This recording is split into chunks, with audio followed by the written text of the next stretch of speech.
Hello, and welcome back to another episode of Critical Reactions with your host, Bryan. We're going to wrap up today with a special selection, which is where one of you tell me exactly what it is I need to check out. If you have your own song that you'd like to submit for special selection, you can find a link to do so in the description below. Today's special selection comes out as from Wormy. Rishloo, Dark Charade. Get some more of this band on the channel. So, let's do it.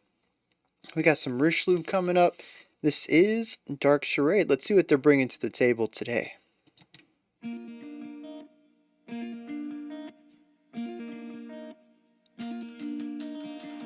So yeah, that was cool. We had a whole beat and a half of silence.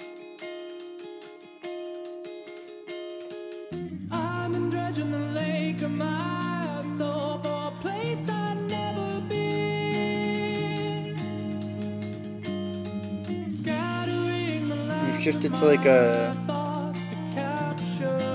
probably say like a 6/8.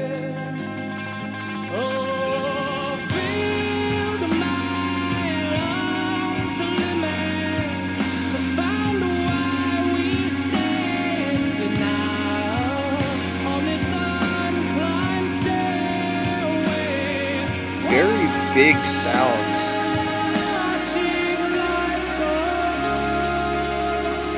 Nice resolution.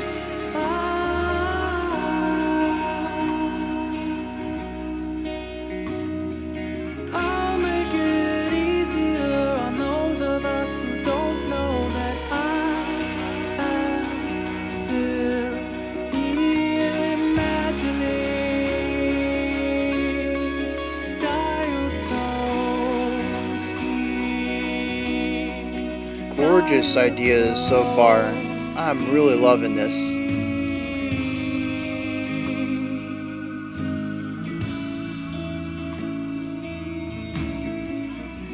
Interesting panning ideas. When I lost myself in the dark charade, but I promise my performance, A little bit of darkness in there. was flawless. I lost myself in the dark charade, and I swear I'm far more crazy than the rumors make me out to be. Oh man, if that's foreshadowing, we're in for a ride.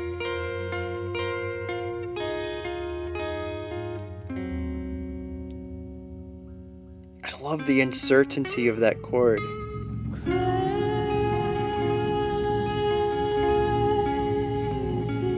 That low rumble.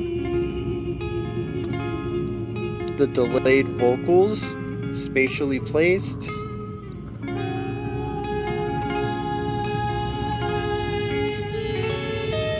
Yeah, what is that a very quiet tom roll back there?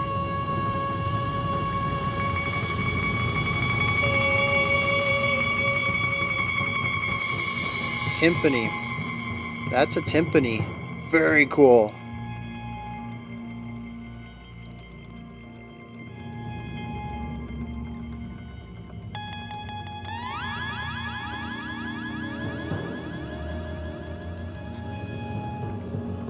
Where are they going? Where are they going?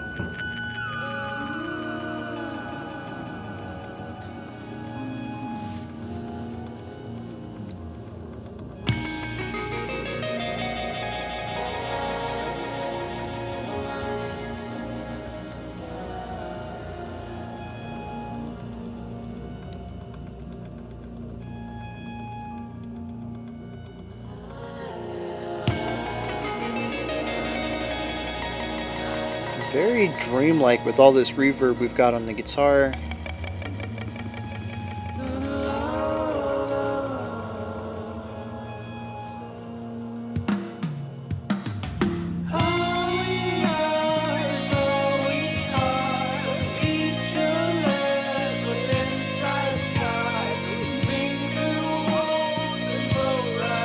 Giving the bass the full responsibility of the foundation while the guitars play what our vocals are singing.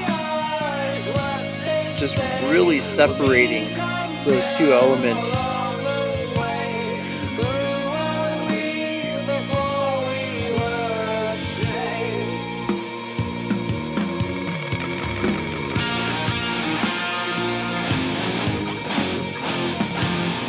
That is a huge sound.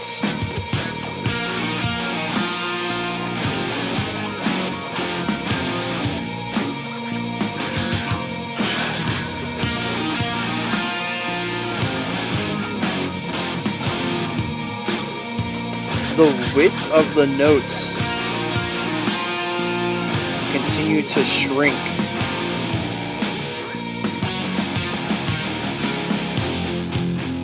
Don't tell them the cause. Sweet fragments of all of us. Still rain to rhyme the reason. Take some time to find the one, to find the soul to make me God enough that I could save us all. And do you love me now that I could save us all? It's so overwhelming. Now that I could save us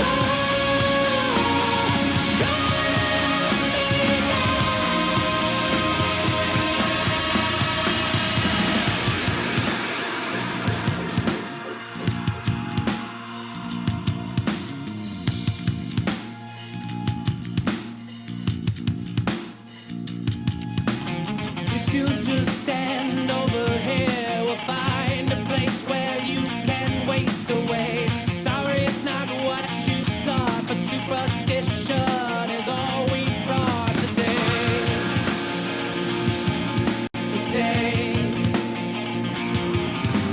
I'll turn you to the wind for circumstantial assurances of love. Sow the seed and buy the ship. I think I made fucked up things again. Found a way to make It's the little things, man. There's so many good little ornamental ideas.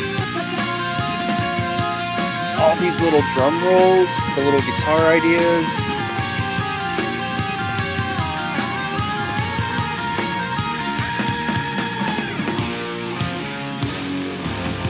So hope in Boston And it's so groovy too.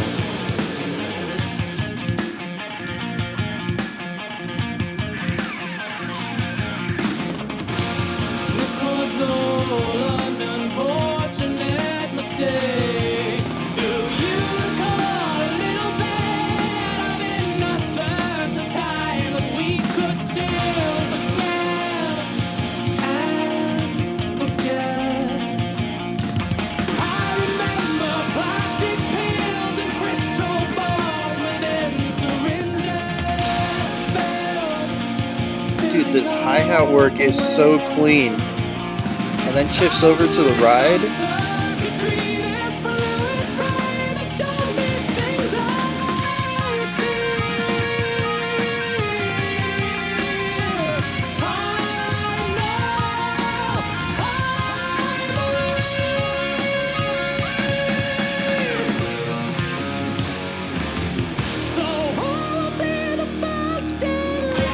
That falsetto.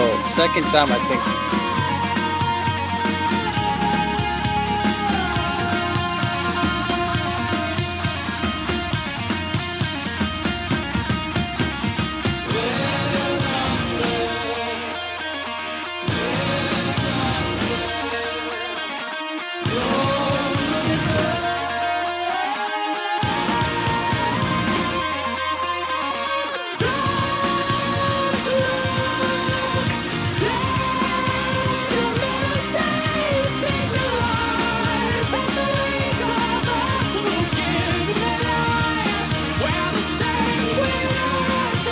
doing it again.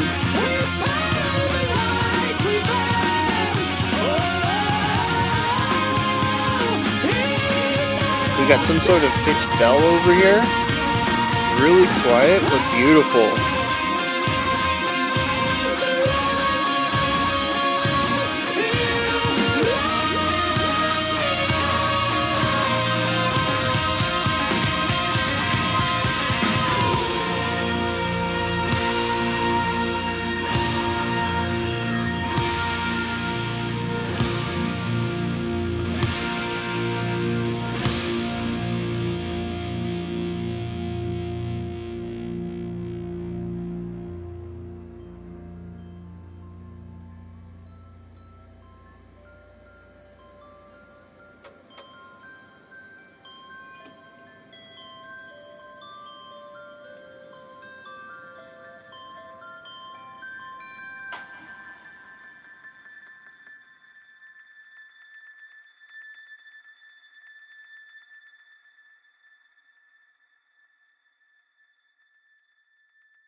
Wow. The way that they crafted and held on to tension in several key aspects or several key moments is just phenomenal. The song demanded resolution and they gave no attention to that heed and continued to dig into the extremely tense moments they crafted until everything got to a head and had to be resolved. It's phenomenal uh, maturity of composition. I don't think the ending worked though. It is one of those moments where they continue to dig into the dissonance, the tension, and I don't know how I would have ended it though. This is one of those situations where I felt a bit let down from it, but they also put themselves in a corner with not a lot of places to go. And I think they did the best they could given the situation. The song was just epic though. How do you end a track like this that's going to appease everyone? You know, it's very possible that, you know, majority of their fans or majority of people who listen to this are like, yeah, you know, that was a fantastic ending. I really love that that fade out basically. The dissolution, dissolving of the the tension there, all that rising energy. I kind of bounced off of me, but like I said, you know, normally I'd be like, you know, this is what I would rather have done, or this is what I would have done in their position, or this is what I was expecting. And honestly, I don't know how to have made that more satisfying of an ending, and maybe it's not supposed to be. You know, there have certainly been times when we've dug into the lyrics and saw what their thematic intentions were, and a lack of resolution is the purpose of it. It's not supposed to feel good to finish the track. It's, you know, ending on a downer or something, and the lack of satisfying resolution is working thematically with the lyrics. But yeah, I was just expecting something different there at the end, and I felt a little let down. But otherwise, I mean, this track is just a roller coaster. A roller coaster of emotions, of musical ideas, of just so much awesome stuff. Let's dig into some of this. I don't even know where to start. I want to start with nuance. I don't know I don't know that I'm going to be able to dig into specific sections, being that there were so many of them. We're probably looking at 4 larger sections and about 7 or 8 ideas, all of them with depth and complexion. when we get to proggy stuff like this, I can't give every single moment the critical eye that it needs just because there's so much to remember, and my brain is still a human brain. Maybe one day I'll replace it with a hard drive and have perfect recollection, but until then, that's not going to happen. And I say hard drive, and that's obviously, I mean, I think if I were to replace my brain, I'd go solid state. I'm just an old guy who calls every piece of storage hard drives. Um, let's see though. Yeah, back on topic though. Ornamentation, nuanced perform or not nuanced performance, nuanced composition. This stuff is all over the place and I love it. I pointed out a few things there at the end. At that moment when I had said, hey, check out what's going on over in the drums, like phenomenal little micro snare rolls within the larger metronomic sitting in the pocket kind of playing. The drummer does a fantastic job throughout this entire track of sitting in the pocket and chilling with that groove, but never allowing it to define them. The drummer is the one who implements the music into the rhythm. It is not the other way around. And so we end up hearing a lot of beautiful movement in the drumming. Whether it is something as simple as, well, I'm going to be moving from the left side of my kit to the right, so while I'm doing that, let's put a little snare roll in while we come over, or just the little nuances, especially at the end there, second to last section, I think it was, with all of the hi-hat ideas, where to hit on the hi-hat, when to close the hi-hat. I think there's even some half pedal stuff where we're getting some of the movement, the shimmer of an unstopped, an unblocked cymbal, but we're not getting that full movement out of it. It is being stopped a little bit by the cymbal underneath it, but they're not quite touching. There's a little bit of space between them, so it's almost like a muted cymbal work, and just like all of that. And then we had that for like 2 bars, I think, and then we shift over to the ride cymbal, and we have some really beautiful rhythmic syncopated stuff going on over there that dances between the different parts of the cymbal, whether it's the edge or the middle or the bell. It's just the little nuances everywhere, little rhythmic complexities, and never staying on one instrument for too long. There's always the groove. You're always going to find some instrument in the kit laying down the time signature, laying down the tempo. But there's all these little moments of self-expression going throughout the drum patterns, and it is just gorgeous. Every single drum part in this track had something to it that showed me a little something about the drummer and what they implanted into the, basically, like I said, the metronome playing. It is phenomenal. Never too flashy, but never boring and sitting in the background either. It is so good, so tasty. I could not get enough of the drummer. The guitarist. There's 3 guitars at most times in this track. Um, and it seems that 2 of them have core rolls. The right one typically played chordal stuff. The left one danced around between a few ideas, but was always present. And then there was a third one that was like left pan, but to the back, like behind me. And it had ornamental ideas, which is like the whole point of this section, all the cool ornamental stuff. And it'll come in and just like do the 16th note run, like a climbing run, do do do do do do do do, and then just like duck out for another 3 bars or something, and then come in again and do like another nice little run. And it's all these little ornamental things that you don't really pay attention to necessarily. Sometimes I'm sure there's plenty of these ideas that I missed. Maybe I was paying attention to the bass when they happened and I just didn't hear it at all. But when you do hear them, you're like, oh, that's neat. I never really noticed there's this room over here in this little pocket, and Well, a guitar comes in every once in a while and fills that space, and it is just very neat because of the way that it complements everything else. It's never in a super busy moment, but it's also not completely, empty, completely silent where it would make sense for them to come in. They do come in busier parts, and it is like, it's the sprinkles on the ice cream. You don't always taste the sprinkles because you got all that sugar in the ice cream already, but, you know, sprinkles on ice cream is very different than just ice cream.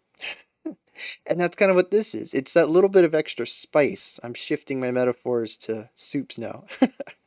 It's that little bit of extra spice that you don't taste, but you notice the difference. And yeah, they're sprinkled all throughout the song. Yeah, all these little bits. And we can even hear a little bit of this idea of ornamentation in our vocal work. Our vocalist could sing a lot of these lines rather flatly or less dynamically, but instead there are these beautiful moments of little vocalizations going on, little changes to their inflection or to their style that I think another vocalist would not choose to do.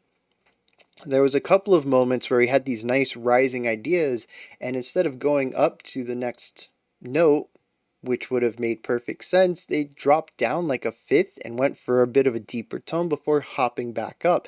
And there's this momentary lapse in this linear climb.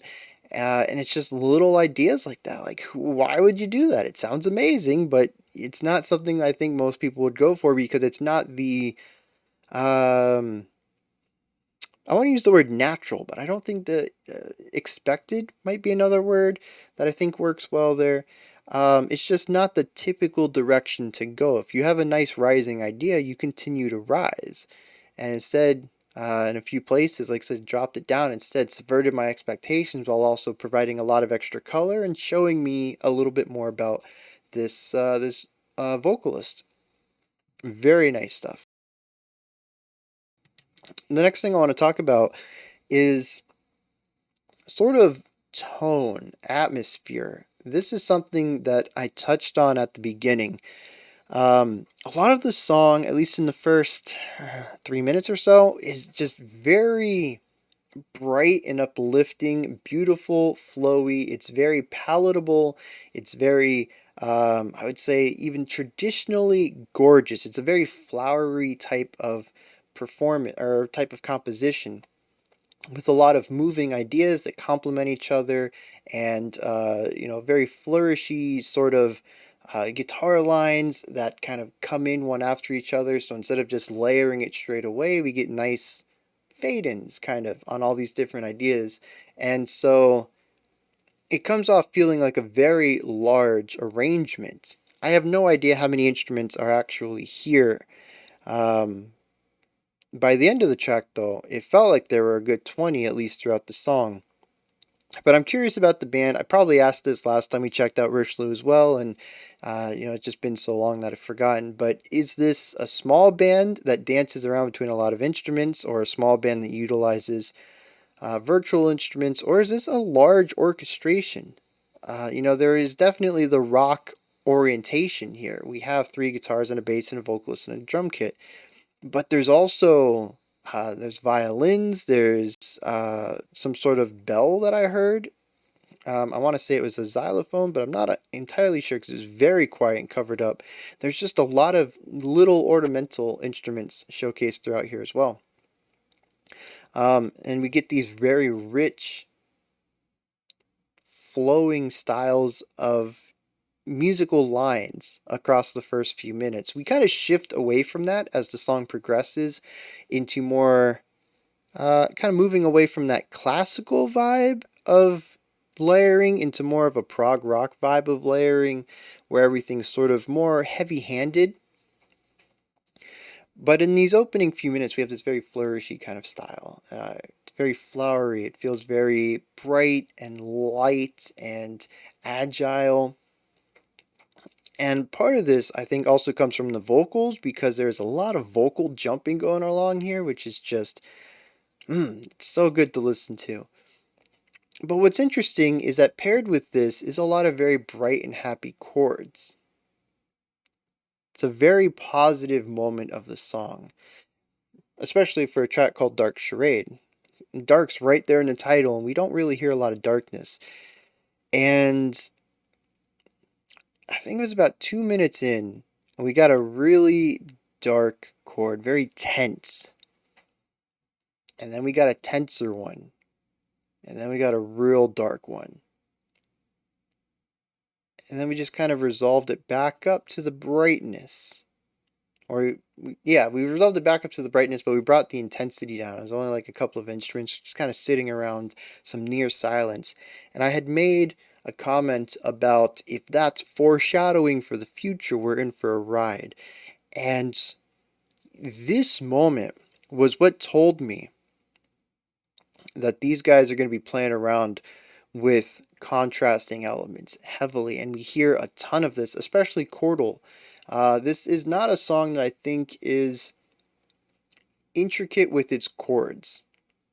All right, we've heard some songs, and I'm like, man, this chord progression is very deep. It's very complex. It gives me, this combination of emotions, and that's not so true here. We have bright and happy chords, and we have dark, intense chords, and we have degrees, of course, up here. Like I said, that one moment we kind of get darker and darker, intenser, but it's still overall bright versus dark. There's not a lot of complexity there, but where the complication comes from is how they interplay with each other, where the contrast comes from. When are we going to sneak in a darker chord here?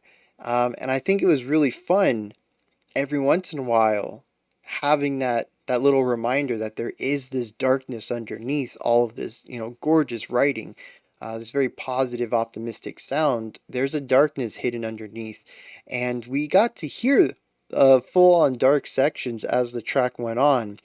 And I really loved that foreshadowing. It's something foreshadowing something we don't hear a lot in rock and metal. We do hear a bit of it in prog rock, which this is prog rock, so it just kind of fits together in that realm. But it is something that I absolutely love. It's a little hint. It's like, hey, there's gonna be some changes in the future. Prepare for them, and it's just like it's a little bit of that forethought, a little bit of generosity, and a little bit of a puzzle. Because the first time you hear that, you're like, ooh, that was interesting. Everything's bright and happy again, but for a moment there was, what does that mean? It wasn't until we had that descent, I was like, oh, this is going to go somewhere nice. And I was like waiting for it now, it introduces anticipation into the song. Just done really well. On the topic of chords, fast forward to the middle and the end. There's this idea. So we start off with a very palatable chord, and then we introduce a little bit of tension. And then I thought we were going to come back down and resolve back down to that balance and the tension, and then balance and tension. No. Then we rise up to tense. And we rise up again to tension. And I don't know, I don't think we were moving chromatically. We might have been, but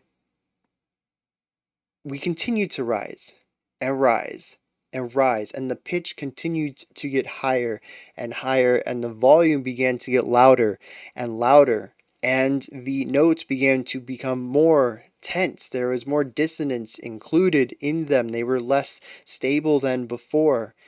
And it just continues to grow and swell and overwhelm everything else until even the vocals cannot be heard. It is a marvelous moment of teetering on the edge of falling apart and never taking that step to tragedy.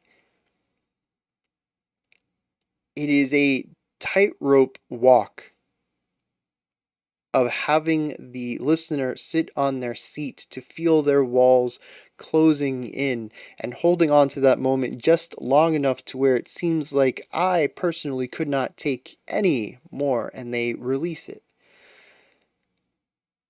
Phenomenal moment. I like that they brought it back, but it has less of an impact once you know what's going on. The first time it's completely unexpected. And maybe there's a narrative reason for it. And of course, everything I'm about to talk about right now is a first time experience, because even the first time that they do it in the middle of the song is going to lose that surprise on a second or third or fourth, any subsequent listen. You know it's coming now. But as a first time listen, that first time that it comes up is wild. The second time, not so much so. It did surprise me a little bit. Once again, when we got there, I heard the first two chords and I was like, all right, we're going to drop back down. They caught me again. But once I realized we were climbing and doing the whole tension thing again, I was like, okay, where are we going with this though? What's next? It didn't quite have that grip on me. It's still a powerful moment, but just not so much so, because I already knew. It's like a joke you've heard before. It might still be a funny joke, but you're not going to get the same laugh out of me. It might not be the same hearty laugh. You might get a good chuckle this time, though. It's still funny. And that's kind of what happened here. And maybe that's why the ending didn't land for me, because I was waiting for that next moment. I knew that this was tense. It wasn't really making me bundle up anymore. I was just feeling the weight of it now without the emotional aspect of it. And I was like, okay, where are they going with it? And then they just don't. It just kind of peters out. So I didn't really get the build up nor the release off of that ending. And at least the first time around there was build up. So I don't know. I think it's one of those things that's better off once in a song. And if it's going to be your big closing moment, leave it as the closing moment. Although, like I said, subsequent listens, neither of the parts, neither of the times it appears, are going to have that same effect as the very first time it's heard. So if there is a narrative reason to keep it around, it's definitely better off having both of them.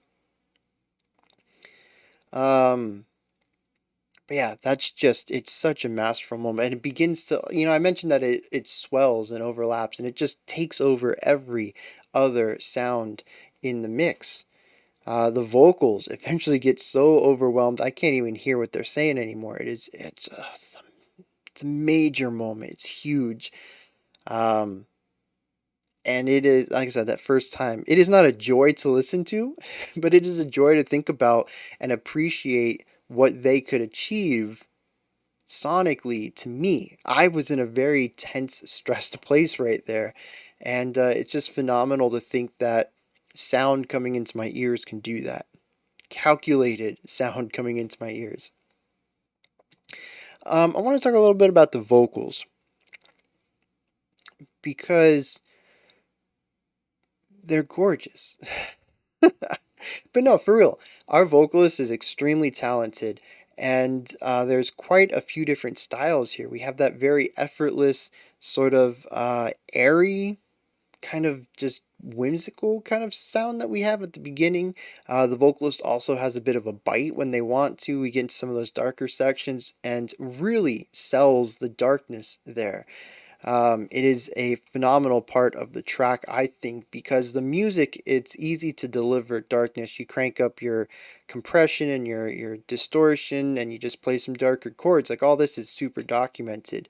Uh, you know, Music theory can show somebody how to dictate emotional values of a song. But for vocals, you have to know how to get into that mindset. You have to know how to make your vocals do that. The notes might be there, but is your vocal delivery there? And yes, there's a lot of documentation about this as well. We know culturally how to make darker sounding vocals or more aggressive sounding vocals, but you got to do that. With the guitar tone, it's switching some knobs and maybe running through different pedals and effects. And there are things we can do vocally in that same vein. We can compress it up and, uh, we can even put distortion on it in post as well, but it's going to be more of a natural effect if you can achieve it naturally, which is like, duh, Bryan. But no, like, the word natural was already there in your sentence. But no, it's true, right? I think you can always tell the difference between something that's been edited to sound aggressive or pretty or clean, any of the extremes, and one that's done by the vocalists themselves at the root of the vocal delivery rather than later on in production. And our vocalist does a good job of digging into that. And then our vocalist just has a phenomenal range. Like that falsetto getting up there is ridiculous. And there's something at the end I want to talk about with the vocals is that we have this really high pitched note that we finish the track out on, and then it sort of gets distorted and compressed into this digital sound, almost like the robotic sound that pop music was infatuated with about a decade ago. And then it kind of gets ripped out from its placement and dragged down and panned over and then fades out in like this left lower sphere over here. Um, but yeah, like pitch wise, it gets altered. Placement in the panning, it gets altered. Like I said, it goes from a very natural falsetto into like a digital electronic kind of sound. And yeah, it is just literally ripped from its placement and thrown away. Very interesting idea. I'm curious what the lyrics are going to have to do to support that reading, but very cool way to end that. There was one thing in the middle I told myself I had to talk about, and I don't remember what it was. So, just like earlier in the week, I'm going to cheat. I'm going to go back and listen real quick, see if I can't jog my memory, because honestly, I probably should just shift to a different format at this point. I have so much to say about these songs, and memory is fallible. So, gonna kick it here.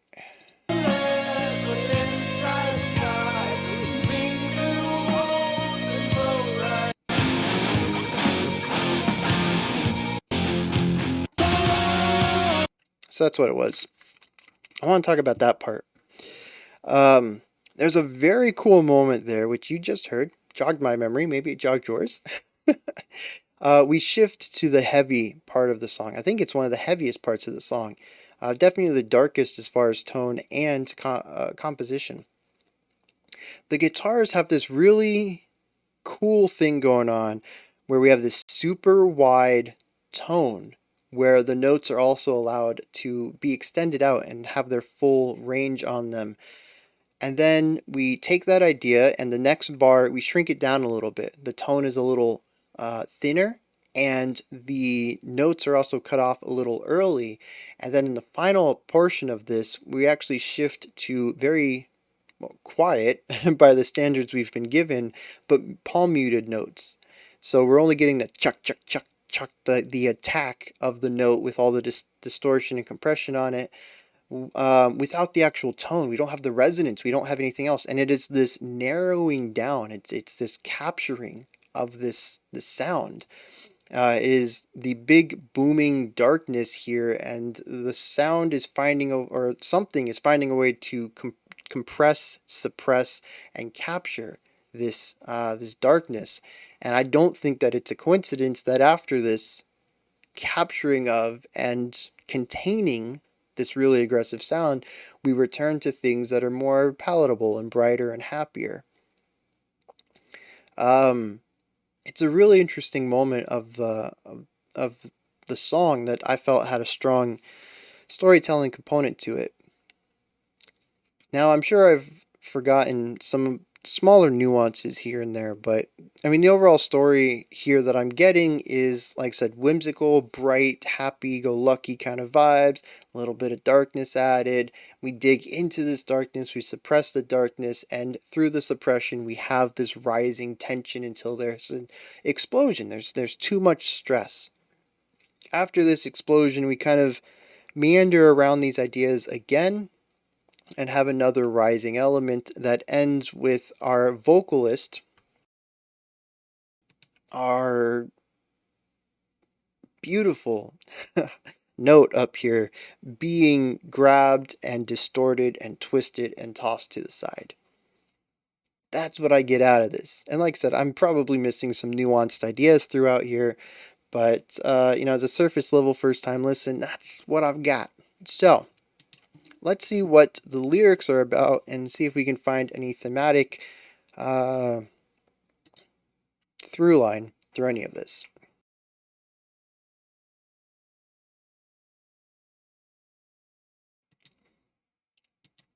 I've been dredging the lake of my soul for a place I've never been, scattering the last of my thoughts to capture a whim. Oh, filled my lungs to limit and found why we stay in denial on this unclimbed stairway watching life go by. So he's been searching his soul in places he never looked before and completely disorienting any sort of organization or harmony within to capture a single whim, a single thought, just a passing concept.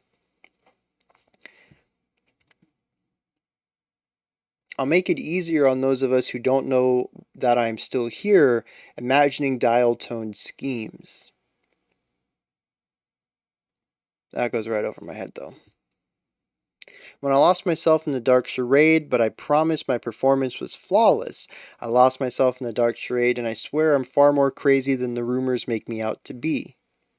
Crazy, crazier than me. Interesting. I like the idea. I promised my performance was flawless. I mean, I did lose myself to this whole thing, this whole soul searching thing that kind of drove me crazy, but you know what? I did a good job doing it. Ah, all we are is all we are. Featureless with inside scars, we sink through walls and float right through it all. If all we are is what they say, we'll become them along the way. Who were we before we were ashamed? I like the way this verse flows.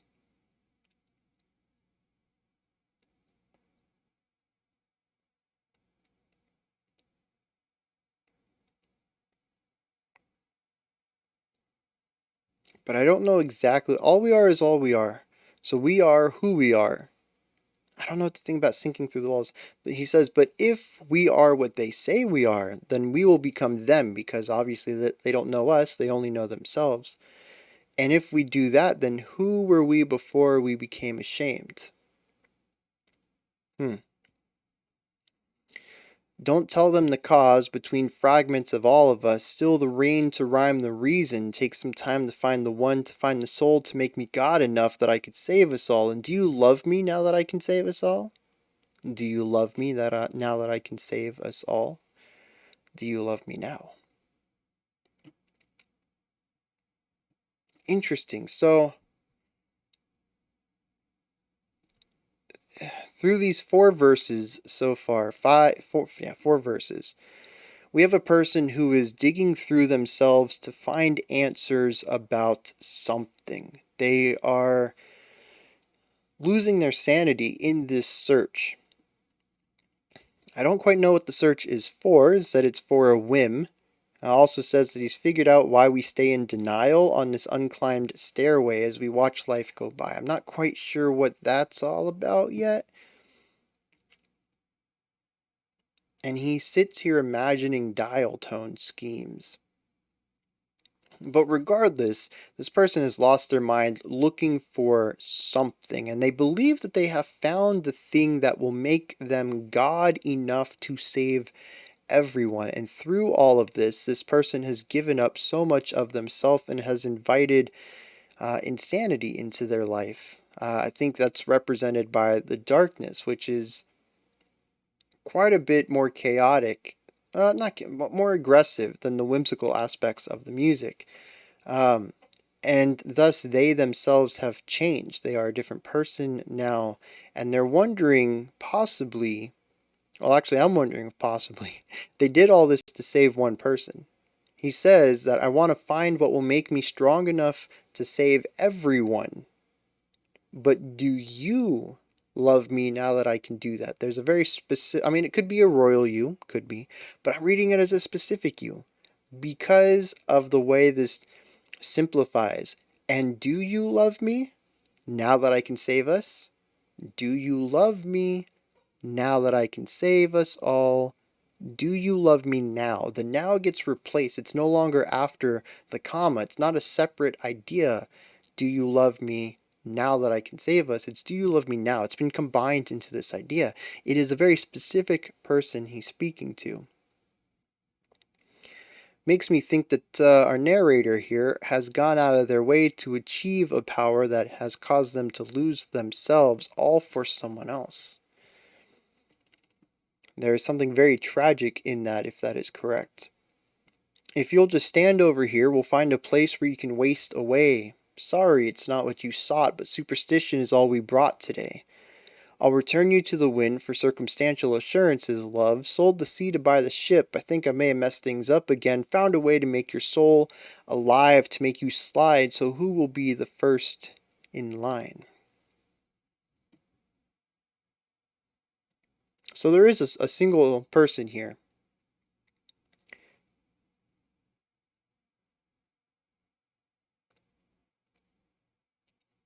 But I don't know what's going on.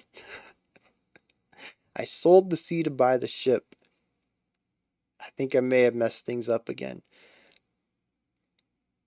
Found a way to make your soul alive, to make you slide, so who'll be the first in line? Yeah, so that idea right there, sold the sea to buy the ship. Now the ship is worthless. And I'm thinking that that is the central metaphor for this dude's loss of self. They went on this search to find whatever they needed to save everyone, or maybe more specifically this one person. And in going through this self-searching, they themselves have changed drastically and are no longer what this other person would even want to be around anymore. And so they really mess things up this way. Whatever this relationship was is no longer going to be something that can be achieved again.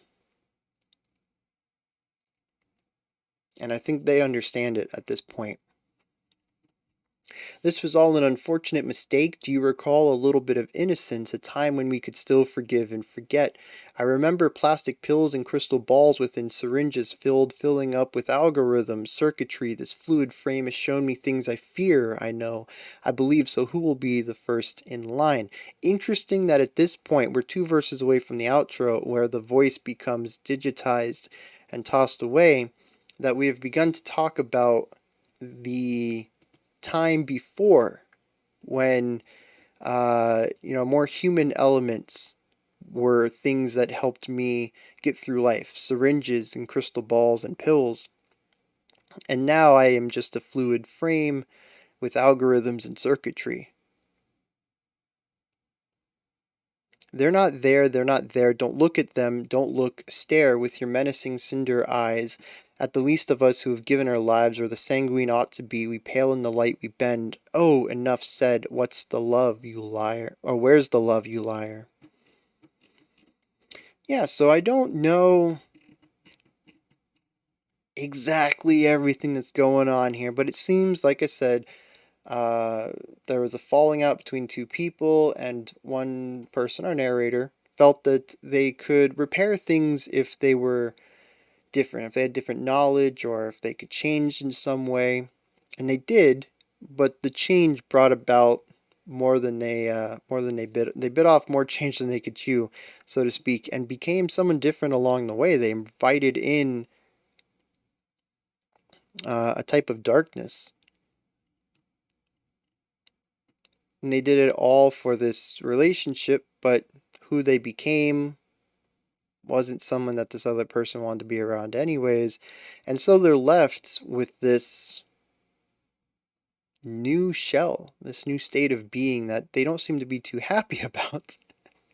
And it almost seems there at the end that they blame the other person for their current state. They have achieved this power, this new form, and the other person not too happy with it, says, where is the love, you liar? Almost like saying, you told me to do all this. Now that I have, you still won't,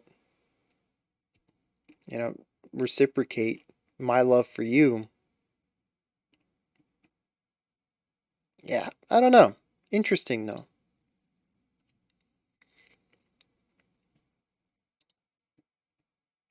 I mean, I guess it doesn't even have to be like a single person here. I don't know. Maybe.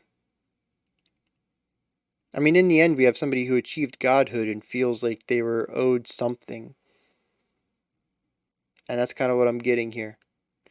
Um, and I do like how that works with the end. All that rising tension could be uh, whatever their new side is, this new component of their personality is beginning to overtake the rational side, right? This is the last straw that breaks the camel's back, and they no longer have that rational passion that they had at the beginning of the song, and this is where they become completely inhuman, whether that's, a complete robot or godhood, whatever metaphor you want to roll with, since they use both of them here. And it's completely overtaken the human element. They've just lost it all now. And that last line is held with so much contempt that nothing else really does. Interesting. Those are my thoughts on Rishloo's Dark Charade. This is where you guys come in. Let me know what you thought of this track, anything that stood out to you, anything you'd like to correct me on or add on to what I said. Hit me up. Above the comment section is a description box, and in there is a link for Linktree, which takes you to this menu right here. It's got links for everything related to the channel. You can pick up some merch, follow me on Twitter, join the Discord, support the channel through Patreon, and so much more. Above that, if you could, like, subscribe, and ring the bell. Greatly appreciate all three. Alright, that wraps it up for today. I'll be back tomorrow, 5 p.m. Eastern Standard Time, 9 p.m. UTC, as usual. We're going to do our final folk track and check out a creator request. Until next time, remember to be critical but not cynical of the music you listen to, and have a fantastic morning, afternoon, or evening, whenever you choose to watch my videos.